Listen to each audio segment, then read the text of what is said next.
Chopa de la RD Congo 6. Témoignage d'un ancien agent du monde marin. Ce témoignage est la 6e partie d'une série de 6. Veuillez lire les 5 autres parties. Bien-aimés, nous ne le répéterons jamais assez, les armées du ciel livrent des guerres et des batailles invisibles contre le monde du diable en notre faveur, grâce à nos prières. Je me souviens qu'en quittant ma mère, elle m'a dit, « Personne ne te fera de mal, ne t'inquiète pas. » Et ce, malgré toutes les insultes que je lui ai infligées. Alors, la sirène a commencé à me raconter qu'ils étaient venus me chercher à l'hôtel pour me transporter sous l'océan, dans le royaume du Verseau, pour la cérémonie d'intronisation et notre mariage, comme convenu. Elle m'a dit que les puissances et les rois du monde sous-marin nous attendaient. Elle m'a dit, comme nous ne t'avons pas trouvé à l'hôtel, nous sommes allés chez ta mère. En entrant dans sa propriété, nous avons trouvé ta mère qui t'empêchait de partir. Mais quand ta mère a commencé à chanter des chants de louange et d'adoration, le ciel s'est ouvert et, en conséquence, 3 anges rayonnants de lumière ont atterri dans sa propriété. Ces anges tenaient des épées flamboyantes, et chaque fois que nous avons essayé de te séparer de ta mère, ces 3 anges nous ont transpercés de leurs épées. Joseph, regarde comme je suis blessé sur tout le corps à cause de toi et de ta mère. Nous nous sommes battus pour te séparer de ta mère afin qu'elle te laisse partir, mais ces anges nous transperçaient de leurs épées et nous ont empêchés de t'arracher des mains de ta mère. Pendant que la sirène me racontait ce qui s'était passé, je voulais m'asseoir à côté d'elle sur le lit, mais elle m'a réprimandé avec colère et m'a dit, « Joseph, lève-toi. » Je me suis levé en tremblant. Puis elle a frappé le mur de la chambre d'hôtel de sa main et un miroir magique est apparu. La sirène m'a alors dit, « Joseph, je ne te vois plus dans le miroir magique. Je ne sais pas ce que ta mère t'a fait, je ne sais pas où elle t'a caché, mais tu as disparu du système et de nos instruments. » La sirène était furieuse, mais j'ai remarqué un changement chez elle. D'habitude, lorsqu'elle est en colère et qu'elle parle, c'est comme si du feu sortait de sa bouche. Mais il me semblait que son pouvoir était affecté par la rencontre avec la puissance angélique. Elle semblait aussi faible qu'un être humain ordinaire. Mais je m'attendais au pire de sa part.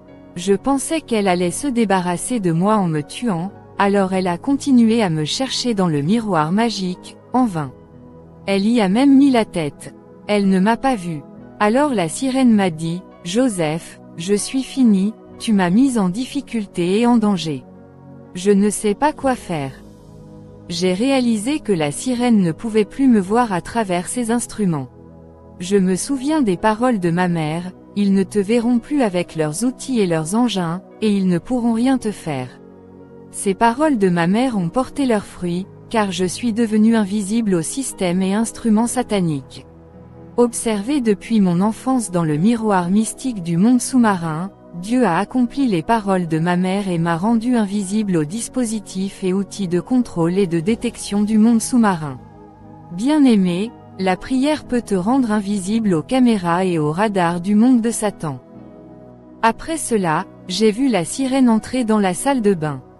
J'ai essayé de la suivre pour voir ce qu'elle faisait. En ouvrant la porte, c'était comme si la salle de bain s'était transformée en rivière. Au lieu de voir la salle de bain, j'ai vu une immense rivière. Je me suis demandé comment une salle de bain pouvait devenir une rivière, et j'ai remarqué que les cheveux de la sirène étaient devenus très longs et nombreux. Autour d'elle, j'ai vu toutes sortes de lotions, de savons et de produits de maquillage qu'elle utilisait. D'ailleurs, un jour, ma lotion était terminée et je me suis dit, je vais devoir utiliser la lotion de la sirène. Et ce jour-là, c'était la première fois que j'utilisais sa lotion. Mais quand je sortais dans la rue, c'était scandaleux, les femmes étaient folles de moi. Je ne comprenais pas ce qui se passait, même des femmes mariées me suivaient. Quand mon oncle m'a vu, il a crié, « Qu'est-ce qui ne va pas, Joseph, pourquoi toutes ces femmes te suivent-elles ?» En fait, la sirène appliquait cette lotion toutes les 3 heures pour raviver sa beauté, et c'est au bout de 3 heures que je suis redevenu normal. Cette beauté démoniaque avait disparu et les femmes qui me suivaient ont commencé à me quitter une à une.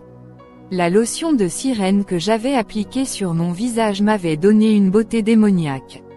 Beaucoup de produits de beauté utilisés par les femmes sont fabriqués dans le monde aquatique par des sirènes. Ces produits confèrent aux femmes une beauté démoniaque et les rendent attirantes. Un jour, au début de ma relation avec la sirène, je l'ai surprise en train de coucher avec cet homme. Plus tard, elle m'a dit que cela lui permettait d'accroître son pouvoir. Si vous êtes une femme et que vous pensez qu'un partenaire ne vous suffit pas, vous avez besoin de délivrance. Et lorsqu'un homme a tendance à coucher avec beaucoup de femmes, ce n'est pas par recherche de plaisir, mais par désir de pouvoir. Il doit être dans l'occultisme. J'ai dit que je regardais la sirène se laver dans la salle de bain qui s'était transformée en rivière. Comme elle savait que je la regardais, elle s'est mise très en colère. Alors, j'ai fermé la porte. À 18 h, je lui ai dit que j'allais sortir un peu et que j'allais dans une boîte de nuit du coin. Elle m'a dit, « Joseph, partons ensemble, mais ta mère m'a détruite. » J'ai répondu, « Tu es une sirène, tu as pouvoir et autorité, comment ma mère pourrait-elle te détruire ?» Elle m'a dit, « Joseph, je suis un esprit sous-marin, mais ce corps humain m'a été offert, alors je me suis incarné dans ce corps physique pour devenir ta femme et vivre avec toi à la surface de la terre. Mais ta mère a neutralisé mon pouvoir, ma mission dans ta vie est compromise. J'ai donc échoué, et je ne peux plus rien faire, rien ne dépend de moi, nous allons en boîte de nuit. Si tu vois quelqu'un habillé en rouge, sache que ce sont les serviteurs de mon père, ils sont responsables de ta mort, ils ont décidé de te tuer aujourd'hui. » En sortant, nous sommes arrivés à la boîte de nuit. La sirène est restée dans la voiture, mais je suis entré seul. Pendant que je buvais, j'ai vu 4 personnes vêtues de rouge qui buvaient et discutaient. Elles évitaient de me regarder. Mais quand j'ai voulu aller aux toilettes, j'ai remarqué qu'elles se levaient pour me suivre, alors j'ai abandonné. Puis j'ai vu 4 belles dames vêtues de rouge, elles étaient vraiment belles. Je suis sorti de la boîte de nuit pour les éviter. Je me suis dit que je devais retourner chez ma mère pour être en sécurité. Mais j'ai de nouveau remarqué les personnes vêtues de rouge dans la rue, et il était 3 h du matin. Après cela, ma femme la sirène m'a dit, « Nous avons atteint un point dans notre relation qui ne pouvait plus être inversé. » En réalité, elle est venue vivre physiquement à la surface de la terre pour que je puisse l'épouser, mais il fallait d'abord que je sois un triton, c'est-à-dire un homme avec une partie inférieure de poisson. Mais grâce aux prières de ma mère, ce processus a été stoppé. La mission de la sirène ayant échoué dans ma vie, elle a dû retourner dans le monde sous-marin. Avant de quitter notre monde, la sirène m'a prévenu que son père avait délégué ses agents pour me tuer et qu'elle ne pouvait pas les en empêcher. Puis elle m'a demandé de la suivre aux toilettes. Arrivée aux toilettes, elle a sorti de nombreux objets de son sac. Il y avait un miroir, un flacon contenant un poisson, une lotion et bien d'autres choses. Puis elle a commencé à jeter tout cela dans les toilettes. Elle a jeté sa lotion dans les toilettes et son miroir. Puis elle a pris le flacon contenant le poisson et a dit, « Si seulement nous nous étions mariés, tu serais devenu un triton et nous aurions donné naissance à un bébé sirène comme toi et moi. J'allais juste avaler ce poisson et nous aurions un bébé physique, une autre sirène à la surface de la terre comme moi. » Puis j'ai vu la sirène briser la bouteille contenant le poisson. J'ai alors vu de mes propres yeux ce poisson se transformer en une fille dont le bas était celui d'un poisson. Elle était d'une beauté angélique. À cet instant, j'ai vu les toilettes disparaître et se transformer en rivière. Puis, j'ai vu un tourbillon dans la rivière, qui a pénétré dans les profondeurs et s'est dirigé vers le monde sous-marin. Puis j'ai vu ma femme et la fille sirène descendre dans le tourbillon autour de la rivière, qui a dévalé vers le monde sous-marin à une vitesse supersonique. C'était ma séparation d'avec la sirène. En sortant des toilettes, j'ai vu des gens habillés en rouge dans le bar où je me trouvais. J'ai commencé à fuir pour leur échapper. Mais une fois sorti, j'ai vu beaucoup de gens habillés en rouge arriver de tous côtés vers moi. Il était 3 h du matin et il n'y avait nulle part où fuir. Impossible de leur échapper. C'est alors que j'ai vu une voiture surgir de nulle part. Le conducteur ressemblait à un occidental. Il a foncé vers moi et m'a ouvert la portière.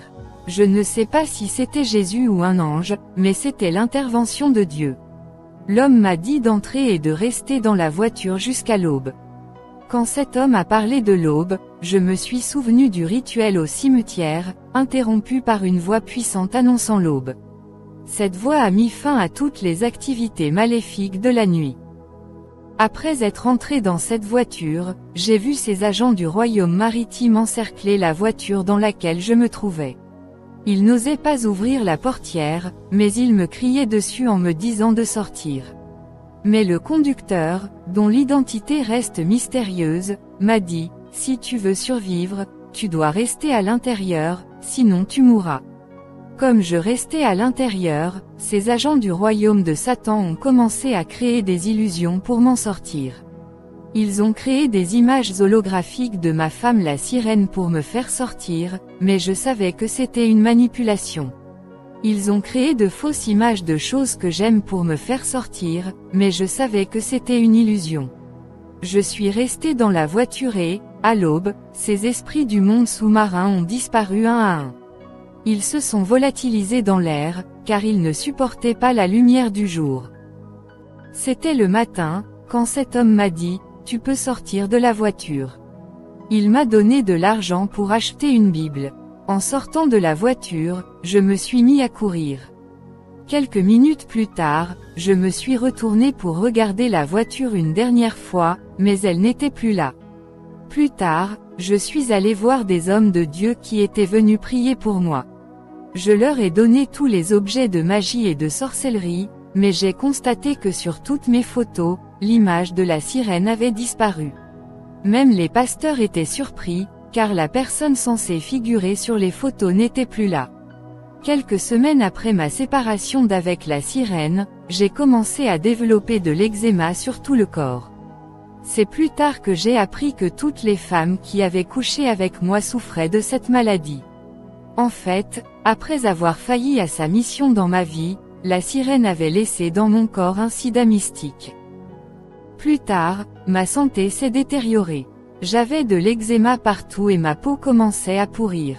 Mon jeune frère m'a emmené à l'hôpital, mais j'ai remarqué que même les patients étaient surpris par mon état.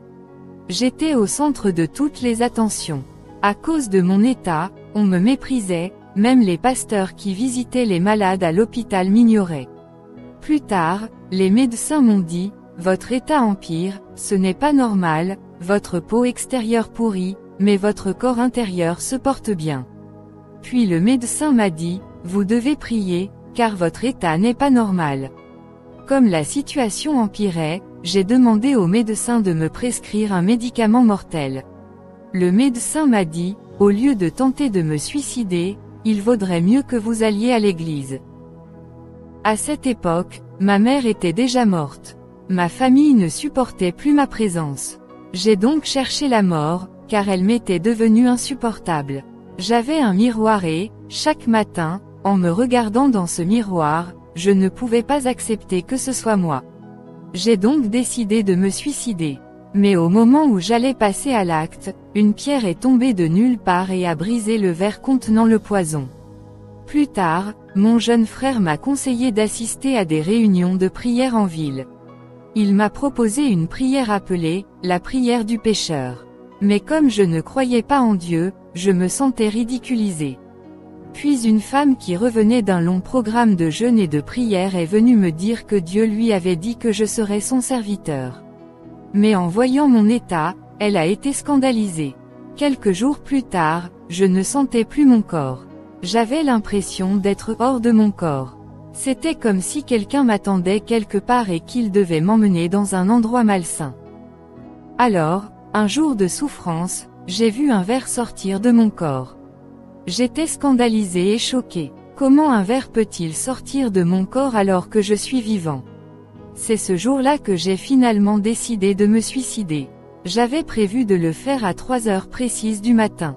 Je me sentais obligé de le faire. J'ai donc écrit une lettre informant tout le monde que j'étais responsable de ma mort, et non ceux qui m'avaient accueilli. Et le soir même, j'ai vu des esprits du monde sous-marin et des sirènes venir me rendre visite.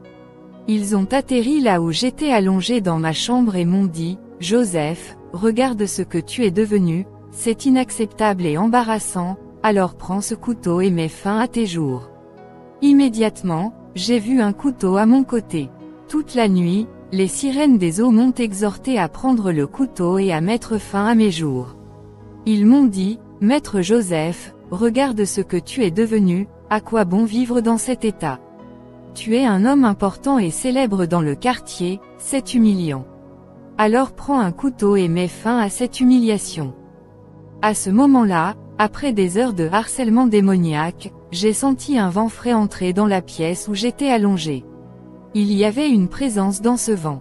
J'ai alors entendu une voix douce, « Joseph, tu peux réciter la prière que ton frère t'a suggérée, Jésus peut te guérir et te sauver. » À ce moment précis, un esprit des eaux m'a répondu avec colère, « Non, Joseph, ne l'écoute pas, Joseph, regarde seulement ta condition, c'est humiliant. » Bien-aimé, la plupart du temps, lorsqu'un homme atteint ce stade de sa vie, il commence à entendre des voix opposées, mais l'une d'elles lui demandera d'admettre et de confesser ses péchés. Il y aura toujours une voix pour lui dire de venir à Dieu malgré sa condition et sa situation. Alors, je me suis levé et j'ai récité la prière du pécheur que mon frère m'avait montrée. Je l'ai fait avec légèreté, sans attendre quoi que ce soit. Alors j'ai dit, « Seigneur, si tu es Dieu, guéris-moi de cette maladie. » J'ai essayé de mettre Dieu à l'épreuve pour voir s'il interviendrait immédiatement, mais je n'ai rien vu. Alors je me suis dit, cela confirme mes soupçons, Dieu n'existe pas. J'ai donc poursuivi mon plan de suicide. J'ai préparé une corde et la dernière lettre. Je me suis allongé pour attendre jusqu'à 3 heures du matin pour mettre fin à mes jours.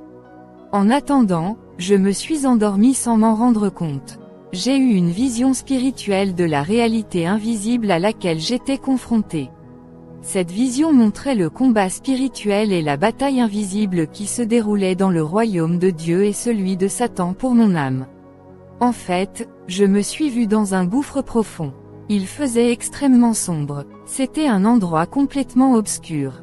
J'étais au fond du gouffre et j'ai levé les yeux vers le haut. Soudain, j'ai vu un ange de la mort descendre avec rapidité et violence. Il tenait une épée, l'épée de la mort qu'il avait brandie. Cet ange de Satan descendait sur moi avec l'intention de me frapper de son épée de mort.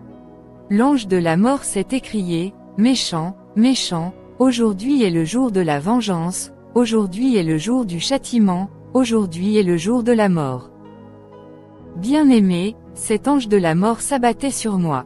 Sa mission était de me tuer et de capturer mon âme. Il s'écria avec colère, « Aujourd'hui, tu vas mourir. » Je l'entendais, il me parlait clairement en français. Il allait me frapper quand soudain une voix retentit, s'adressant à l'ange de la mort, lui répétant 3 fois, « Arrête, arrête, arrête. » Lorsque je levai les yeux pour voir d'où venait cette voix, je vis une main énorme. Elle entra dans le gouffre sombre où je me trouvais. Elle descendit jusqu'au fond du gouffre.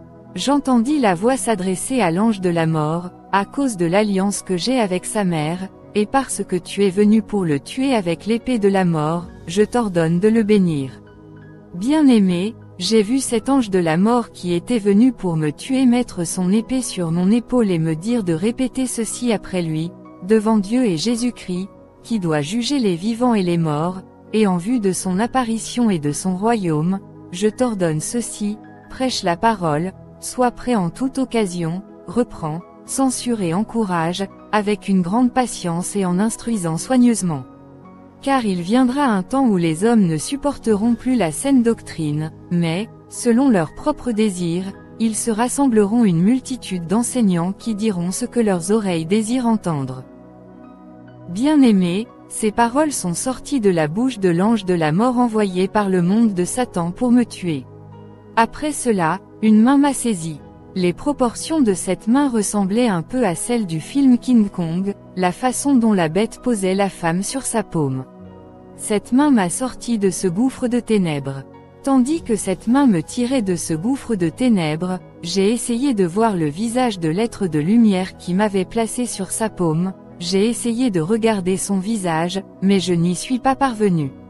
À cause de l'intense lumière qui jaillissait de son visage, il était vêtu d'un lin pur et éclatant. Une lumière incroyable et intense émanait de son visage. Je lui ai demandé, « Qui es-tu » Il m'a répondu, « Tu ne peux pas regarder mon visage et vivre, mais tu apprendras à me connaître dans les Écritures. » Bien-aimé, Jésus-Christ lui-même est venu là où j'étais, dans l'abîme des ténèbres. Il m'a placé sur la paume de sa main et m'a sorti de l'abîme où j'étais. Il m'a emmené au firmament.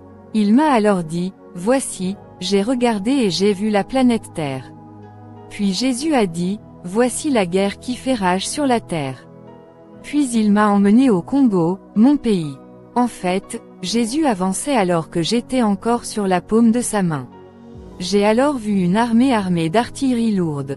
Le Seigneur Jésus a dit que c'était l'armée du diable. Cette armée avançait vers les camps des enfants de Dieu pour les engager dans la guerre. J'ai remarqué que les camps des enfants de Dieu tenaient des branches dans leurs mains. Jésus a dit que ces branches, dans les Écritures, le représentaient. Les enfants de Dieu chantaient un cantique qui disait, « La victoire est dans le sang de Jésus, et le combat appartient au Seigneur. » Jésus m'a dit, « Je t'envoie au milieu du combat. Dis-leur ce que tu as reçu et entendu, et repens-toi. » C'est ainsi que je suis venu au Seigneur. Fin du témoignage. Que la grâce soit avec vous tous qui avez Jésus-Christ pour maître. Partagez ceci.